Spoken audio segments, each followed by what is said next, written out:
খেলার মাঠ যখন হয়ে ওঠে বিশ্ব রাজনীতির দর্পণ।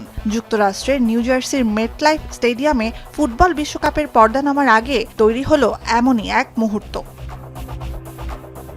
মার্কিনীদের প্রত্যক্ষ মদদে ইসরায়েলি আগ্রাসনে 2 বছরে প্রাণ গেছে ৭৩,০০০-এর বেশি ফিলিস্তিনির, আহত আরও ২.৫ লাখ মানুষ।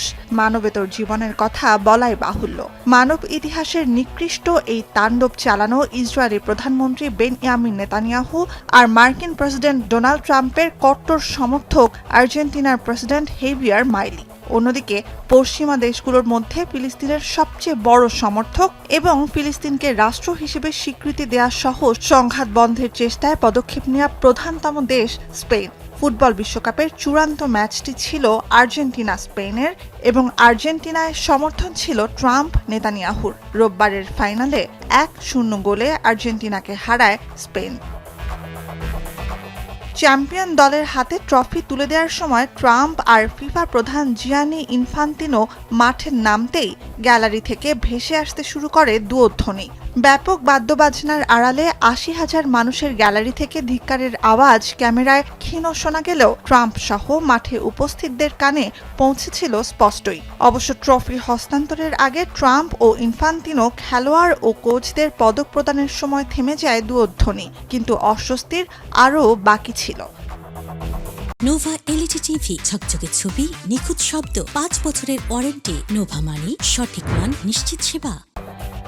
মানুষের মনোযোগ পেতে ট্রাম্প যে মরিয়া বিশ্ব রাজনীতিতে তা ওপেন সিক্রেট। ২০২৬ ফিফা বিশ্বকাপের ফাইনালের অনুষ্ঠানেও ক্যামেরার ফ্রেমে থাকতে তার আপ্রাণ চেষ্টা ছিল দৃশ্যমান। স্প্যানিশ অধিনায়ক রদ্রির হাতে চ্যাম্পিয়ন্স ট্রফি তুলে দেওয়ার পর ক্যামেরার ফ্রেম থেকে বের হতে লম্বা সময় নিচ্ছিলেন ট্রাম্প। এ সময় রদ্রি তাকে সরে যেতে ইশারা করলেও পরিস্থিতি এমন পর্যায়ে পৌঁছায় যে ফিফা প্রেসিডেন্ট নিজে এসে ট্রাম্পকে সরিয়ে নিতে বাধ্য হন।